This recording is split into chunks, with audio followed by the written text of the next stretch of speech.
এখন জয়াকে সুন্দরী লাগছে বলে যদি আমি কাঁদতে বসি, আমি তো প্রিভিলেজ, জমিয়ে ইলিশ খেলাম এখানে। তারপরে না একটু মানে এটা দিয়ে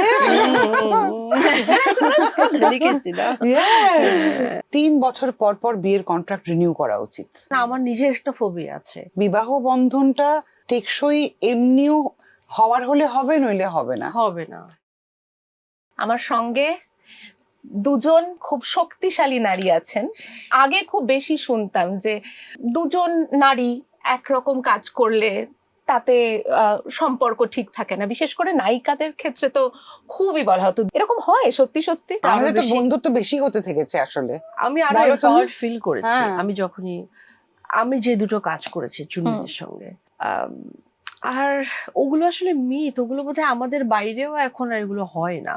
কারণ এখনকার সময়ে চলচ্চিত্র এমন ভাবে ডিজাইন করা শুধুমাত্র পুরুষ কেন্দ্রিক বা নারী কেন্দ্রিক নয়, চরিত্র কেন্দ্রিক, তাই না? একদমই তাই। অনেক অনসেম্বল কাস্ট থাকে, অনেক অভিনেতা অভিনেত্রীরা, সো কল্ড সেলিব্রিটি শব্দটা আমার পছন্দ নয়, তারপরেও আমি নিলাম। হ্যাঁ হ্যাঁ। তারাও অভিনয় করেন, কোথাও তো কোনো অসুবিধা হয় না, আমার মনে হয় না।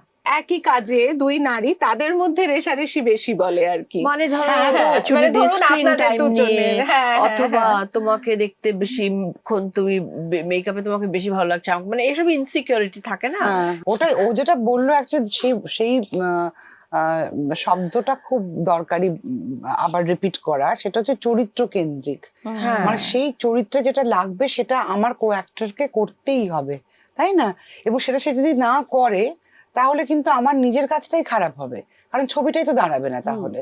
আজকে আমাদের অর্ধাঙ্গিনীর কথা বলছি, প্রথম অর্ধাঙ্গিনীর কথা ধরো, সেখানে একজন প্রাক্তন স্ত্রী দেখছে যে তার প্রাক্তন স্বামীর বর্তমান স্ত্রী এসে হাজির বসে অসম্ভব সুন্দরী এক মহিলা। এখন জয়াকে সুন্দরী লাগছে বলে যদি আমি কাঁদতে বসি, তাহলে তো আমার ওই সেই যে সাইকোলজিক্যাল যে একটা যুদ্ধ চলছে মাথার মধ্যে, যে আমি কিসে কম ছিলাম, একটা যে ভেতরে ভেতরে একটা অন্তর্দ্বন্দ্ব হচ্ছে যে তাকে আমি হেল্প করবো না কথা শোনাবো, দুটোই তো করছে সে ফাইনালি, সেই ডাইনামিকটাই তো তৈরি হবে না। জয়া ওয়ার্ডটা ইউজ করলো এবং আমি সেটাকে আরো মানে অ্যামপ্লিফাই করলাম। হ্যাঁ আপনারা আগে বন্ধু ছিলেন? হ্যাঁ, জগৎ আমরা থেকে বন্ধুত্ব বেড়েছে আমাদের। সেটা একসঙ্গে তুমি কাজ বলো করতে করতে, বিসর্জনের হ্যাঁ, সময় না? থেকে, তারপর আমি আমার দিকটা বলবো। বিসর্জনের সময় চুন্নি গাঙ্গুলিকে আমি এমনি চিনি অভিনেতা হিসেবে, স্টলওয়ার্ট আর্টিস্ট হিসেবে, কিন্তু যখন আমি বিসর্জনে প্রথম কাজ করলাম, সেটা কৌশিক দাকেও কাছ থেকে দেখা, পরিচালক কৌশিক গাঙ্গুলি এবং সাথে চুন্নি গাঙ্গুলি। আমার বিসর্জন, আমি যতটুকু জানি যে ওনাদের বাড়িতে যেভাবে করে একটি স্ক্রিপ্ট বা একটি ছবি এগোয়, মানে সেখানে সবার পার্টিসিপেশন থাকে, কিন্তু ওই বিসর্জনে আমার লুক কি হবে, আমার চলন কি হবে, আমার শাড়ির রং কি হবে, ইভেন সবচেয়ে বেশি বোধহয় কৌশিকদার চেয়ে চুন্নিদি বেশি দেখেছেন, কারণ চুন্নিদি সব রাসগুলো বসে বসে বসে বসে সারা রাত ধরে এডিটারের পাশে বসে বসে চুন্নিদি দেখতেন। চুন্নিদি আমাকে অ্যাক্টর হিসেবে, মানুষ হিসেবে, ক্যামেরার থ্রুতে যখন একটা মানুষকে মানুষ দেখে, তার খুঁত, তার শক্তি সবকিছু আরো নিখুঁত ভাবে বোধহয় একদম বোঝা যায়। এই কথাটাই ঠিক বলেছে। মানে বিসর্জনে ওর পদ্মা চরিত্রটি তৈরি করার সময় থেকে তো আমি ও তখন নানা কাজ করে বেড়াচ্ছে জয়া, কিন্তু আমি তো তখন থেকে ভাবছি। এবং যখন একজন চরিত্রকে দাঁড় করাতে হয়, তাকে কিন্তু তোমার একটা ভেতর থেকে তার প্রতি ভালোবাসা তৈরি হয়। যেদিন স্ক্রিপ্ট পড়তে এলো আমাদের বাড়িতে, আমি ওকে বললাম যে তুমি এই কাজটা না করে থাকতে পারবে না, করে স্ক্রিপ্টটা শোনো, করে কৌশিকের সাথে ওকে বসিয়ে, আমার অন্য কাজ ছিল, আমি বেরিয়ে গেলাম। তারপরে পরে লাঞ্চের পরে সে জয়েন করেছি ওদের। দেখছি কি দেখছিল তখন তো ওটা নিয়ে একটা এক্সাইটমেন্ট, আমিও কাচ্ছি, কৌশিক দাও কাচ্ছি, স্ক্রিপ্ট পড়তে পড়তে দুজন। তারপরে ওই ওকে সাজানো থেকে শুরু করে, ওকে সাজাতে গেলে তো আমাদের খুঁটি খুঁটি দেখতে হবে, ঠাকুরের মূর্তি প্রতিমা তৈরি করার মতো। ঠিক আমি কতটা বড় টিপটা পরাবো, কিভাবে ঘাঁটবো টিপটা, আমি কোন রং ওকে মানাবে, শাড়ির কোন জায়গাটা ছেঁড়া থাকবে, এইভাবে তো তৈরি করা সেই পদ্মা চরিত্রটা। তো সেই ভালোবাসা কিন্তু ওর আগে থেকেও আমার ওর প্রতি, বহু আগে থেকে। ওর নখ কিরম হবে, ও ভুরু, ওকে বলেছিলাম তুমি আইব্রাউজ করবে না, এ কদিনে অনেকগুলো ডিটেলিং এ আমরা কাজ করেছিলাম। আমি আর এডিটর বসে বসে সমস্ত মানে ও কোথায় কিভাবে কাজ করেছে সেটার বেস্টটুকু বেছে বেছে সুন্দরভাবে সাজিয়ে লাগানো, কারণ পুরো পোস্ট প্রোডাকশনটা আমি করেছিলাম বিসর্জনের। সেটা আবার একসঙ্গে অভিনয় করতে এসে রেশারেশি হবে কি করে এবার সেটা রেশারেশি হয় কি করে? না, সেটা সৌন্দর্যটা আলাদা আলাদা। আমি তো প্রিভিলেজ যে আমি চূর্ণীদির সঙ্গে আমি স্ক্রিন শেয়ার করতে পারছি। আমিও privilege Jaya, we are both, মানে ইয়েস ইয়েস। না, আমি মিন করছি যে চূর্ণীদির সঙ্গে আমি অ্যাক্টর হিসেবে শেয়ার করতে পারছি, সেই সুযোগটা কৌশিকদা আমাকে করে দিয়েছেন। দুই বাংলায় কি কাজের জগতের ক্ষেত্রে একই রকম সম্পর্কগুলো? না, আমার কাছে মনে হয় অনেক বেশি যত্ন পেয়েছি, অনেক বেশি আদর পেয়েছি। ইভেন আমার ফ্রেটার্নিটি আমাকে অনেক বেশি ভালোবেসেছে।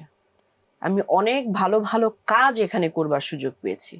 সেটা আমাকে না ভালোবাসলে, এখান থেকে অনেস্টলি কেউ না চাইলে এটা কোনোদিন সম্ভব ছিল না।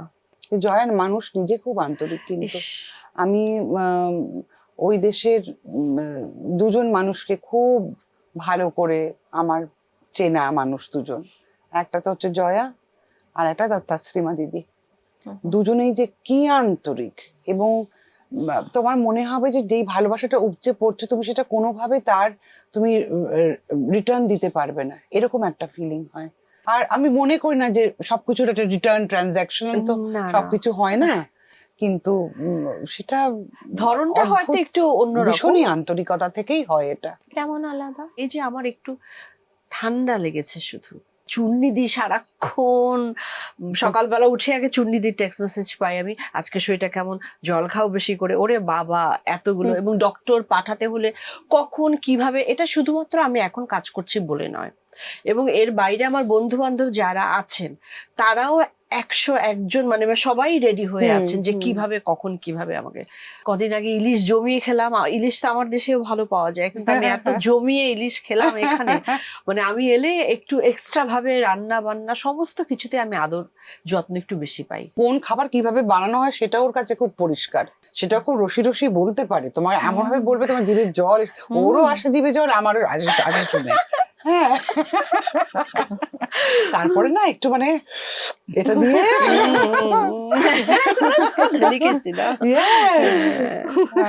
রান্না করেন? আমি রান্না করি না, আমি রান্না বলে দিই কিভাবে করতে হবে। ডিরেক্টর, আমার ডিরেক্টর, আমার রান্নার আইডিয়াস আছে, কিন্তু রান্নাঘরে আমি ঢুকি না, মানে প্রয়োজন ছাড়া ঢুকি না, আদারওয়াইজ বলে দিই যে এটা এইভাবে এইভাবে এইভাবে করতে হবে। সব ক্ষেত্রেই পরিচালনার কাজের প্রতি একটা টান আছে। হ্যাঁ, বলা যেতে পারে, ওইভাবে ভাবিনি কখনো। আচ্ছা, আপনাদের যে নতুন ছবি আসছে একটা, দুজনের, দুই নারী, তাদের সম্পর্কের বিভিন্ন জায়গা এবং বিয়ে, এর মধ্যে কিছুদিন আগে আমি শুনছিলাম মুম্বাইয়ের অভিনেতা রাম কাপুর, উনি বলেছেন যে বিশ্বাসভঙ্গ আসলে বিয়ে ভাঙার কোনো কারণ হতে পারে না এ যুগে।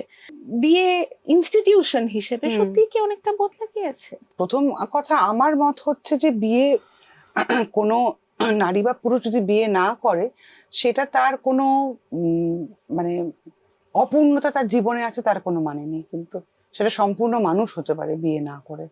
কাজে বিয়ে করাটা একটা মাস্ট, এটা আমি কখনোই মনে করি না। আমার দিদিমা বলতেন কবেকার মানুষ, এবং সেটা নিয়ে আমি হয়তো কখনো ছবিও করব, বলতেন যে, এবং তারা কেউ ওই কপিরাইটটা নিতে পারবে না, আমার এখানে বলা আছে তাই না, হ্যাঁ বলে দিচ্ছি আমি কনসেপ্টটা। উনি বলতেন যে 3 বছর পর পর বিয়ের কন্ট্রাক্ট রিনিউ করা উচিত। মাই গ্র্যান্ডমাদার, মাইন্ড ইউ, কতটা আলোকিত মানুষ ছিলেন। because she thought it was absurd যে দুজন মানুষ এত বছর ধরে খুব খুশি মনে একে অপরের সাথে থাকবে, এবং কোথাও গিয়ে মানে কাউকে না কাউকে কোথাও ব্রেক করতে হয়, হয়তো কোথাও গিয়ে হয়তো কাউকে কম্প্রোমাইজ করতে হয়, বা কারোর ক্ষেত্রে হয়তো অ্যাডজাস্টমেন্টটা আরেকটু দূর হয়ে যাচ্ছে, আর তারপরে বিয়ে ভাঙছে। অনেক ক্ষেত্রে ভাঙার সময় এক গাদা কমপ্লিকেশন, লিগাল কমপ্লিকেশনস চলে আসছে। তার থেকে যেটা আপনি নিজেই বললেন যে মানুষ তো একসাথে থাকছেও, সেটাই বা মন্দ কি? বিয়ের কনসেপ্ট কেন, অনেক কিছু ইভলভ করবে, এবং সেটা আমার মনে হয় যে আমাদের খুব উদার চোখে সেগুলো ভেবে এবং ভীষণ প্র্যাকটিক্যাল ওয়েতে ভেবে অ্যাকসেপ্ট করা দরকার। এখন খুব শুনি, আমার যারা আমার থেকে বয়সে ছোট, তাদের কাছে যেমন খুব শুনি যে বিয়েটা সুবিধা হলে করব, না হলে করব না। হ্যাঁ, এখন তো হয় বলুন, মানে সুবিধার জন্য তো আমি বলতে সুবিধা পারবো না। ঠিক হ্যাঁ, নয়, হ্যাঁ। মানে একটা দায়িত্ব বোধহয়, যেমন আমার নিজের একটা ফোবিয়া আছে, মানে ফোবিয়া আছে। হ্যাঁ, মানে যদি ওয়ার্ক না করে বা কিছু, মানে এটা একটা ওইটাই। বড় হুম। ইনস্টিটিউশন তো। হুম। আর আমি আমার আশেপাশে যা দেখছি, মানে আমি বাংলাদেশের কথাই বলছি, ভয়ঙ্কর ভাবে ফেল করছে বিয়ে ইনস্টিটিউশনটা। এখন সেইভাবে যে জোর করে কিছু চাপিয়ে দেয়াচ্ছে, নতুন কোনো কিছু যদি প্র্যাকটিক্যাল কিছু বিষয়ের মাধ্যমে উঠে আসে এবং সেটা ওয়ার্কআউট করে, সেটা কেন নয় আর কি। মানে এটাকে সোসাইটি কিভাবে দেখছে, সোসাইটির পার্সপেক্টিভ, কোন মানুষগুলো আছে এটার ভেতরে, কোন মানুষগুলো ভাবছে, আমার মনে হয় এটাকে নিয়ে আর এখন ওই সময়টাও চলে গেছে যে এটাকে আমরা খুব ওরকম বড় কিছু ভেবে, it's a part of our life, it's not everything of our life. আর আমার কথা হচ্ছে যে বিবাহ বন্ধনটা টেকসই এমনিও হওয়ার হলে হবে, নইলে হবে না। হবে না। সেটা দুজন একসাথে থাকলে, আমি অনেক মানুষকে জানি যারা একসাথে বছরের পর বছর আছেন, তারা বিয়ে হয়তো করেননি, কিন্তু দে আর টুগেদার। হ্যাঁ হ্যাঁ হ্যাঁ, সম্পর্কই আসলে নানান রূপ পাচ্ছে বলা যায় আজকাল না। ট্রু। অর্ধাঙ্গিনীর সময় যে প্রাক্তন স্ত্রী আর বর্তমান স্ত্রী মানে একে অপরে মানে একভাবে তো ডিপেন্ডেন্ট হলেন, দুজনে দুজনের ওপরেই হলেন আসলে শেষে গিয়ে দেখা গেল। সেটা নিয়েও তো অনেক আলোচনা হয়েছে, মানে এটা আবার হয়, মানে সেও গেলেন এবং তারপরে মানে উনি হেল্প করলেন, আবার উনি ভালোও চাইলেন। আসেনি আপনার কাছে এই নিয়ে প্রশ্ন? আমাকে তো অনেকে বলেছে যে এরকম হয় না। না, অ্যাকচুয়ালি আমরা ঠিক উল্টো রেসপন্স পেয়েছি। মানে এরকম যে হতে পারে, that was very inspiring for everyone. লোকে দেখছে, মানে কারোরই কোথাও মনে হয়নি এটা অবাস্তব। যদি অবাস্তব হতো তাহলে কেউ আমাদেরকে এরকম ভাবে হল ভিজিটের সময় বলতেন না যে আমরা আরো এটার পার্ট দেখতে চাই, আমরা এটা দেখতে চাই, এটা আমরা এই জিনিসটা আরো দেখতে চাই। হ্যাঁ হ্যাঁ, যে পার্ট 2 কবে হবে। আমি ইন্ডিভিজুয়ালি পেয়েছি, চুন্নিদিও এটা পেয়েছে। হ্যাঁ হ্যাঁ হ্যাঁ, সবাই এভাবে ভাবতে, আসলে আমার মনে হয় এগুলোতে না, যে মানে শত্রু ভাবাপন্ন যে বিষয়টা না, এগুলো আমার মনে হয়, হ্যাঁ ঠিক ঠিক, মানে এটা বানানো, সমাজের বানানো অনেকখানি, এরকম তো নয়। কেন আমাদেরকে এইভাবে করে ভাবে? আমরা তো এরকম নই। আমি বরঞ্চ অনেক ফোন পেয়েছি সরাসরি ভাবে যারা বলেছেন যে I have gone through this, এই জিনিস আমার হয়েছে আমার জীবনে, এই ফোন আমি পেয়েছি। আসলে ঠিক উল্টোটা, দেখতে বা পড়তে পেলেও অনেক সময় লোকে একটু বল পায়। এজন্যই তো আমরা সিনেমা বানাই, এজন্যই তো সাহিত্য রচনা হয়, মানুষের কল্যাণে তো। একদিকে আপনারা একসঙ্গে কাজ করছেন, আপনি আর কৌশিকদা, হ্যাঁ, আবার একসঙ্গে সংসার করছেন, আলাদা আলাদা রোল এরকম করে সামলাতে হয় না? এটা বহমান। বাড়িতে আমরা যেরকম স্বামী স্ত্রী থাকেন, একটা এত বছর ধরে থাকা একসাথে, তার একটা রিদম তৈরি হয়ে গেছে। আর ফ্লোরে যখন কাজ করি, we are absolutely professional people. মানে কোথাও যদি বাইরের কেউ আসে, কেউ কখনো দেখে বুঝবে না যে আমাদের মধ্যে কোনো রকম ফ্যামিলি কানেকশন আছে আমার আর কৌশিকের মধ্যে। এবং সেটা আমরা আমাদের প্রথম কাজ থেকেই সেটা মেনটেন করছি। ফিল্মে কাজ করার আগে আমরা যখন থিয়েটারও করেছি নিজেরা, তখনও যখন আমরা রিহার্সাল করছি, বন্ধুত্ব যার সাথে থাক, যাদের যাদের যাদের আছে তাদের আছে। সে আমি, কৌশিক, লাল ছিল, সুমন মুখার্জি, তারপরে আরো অনেকে ছিলেন যারা হয়তো এখন এই ফিল্ম ফ্রেটার্নিটিতে নেই, কিন্তু তারা অসম্ভব সুন্দর সুন্দর অভিনেতা অভিনেত্রী। হ্যাঁ, কিন্তু তারা অভিনেতা সকলে। হ্যাঁ, তো তাদের বন্ধুত্ব আড্ডা একরকম, কিন্তু when you're rehearsing on the floor, তার ডিসিপ্লিন, তার সবকিছু অন্যরকম। আর আমি যতটুকু দেখেছি চুন্নিদিদের, মানে চুন্নিদি এবং আমি যেমন করে, মানে শট শেষ হওয়ার পর আলাদা ভ্যানে চলে গেলাম, এবং এমনও নয় যে ইভেন, মানে সরি আমি হয়তো পার্সোনাল বলছি, যে লাঞ্চটা তো একসঙ্গে করতে পারে, সেটাও করতো না, আমি দেখিনি কখনো করতে।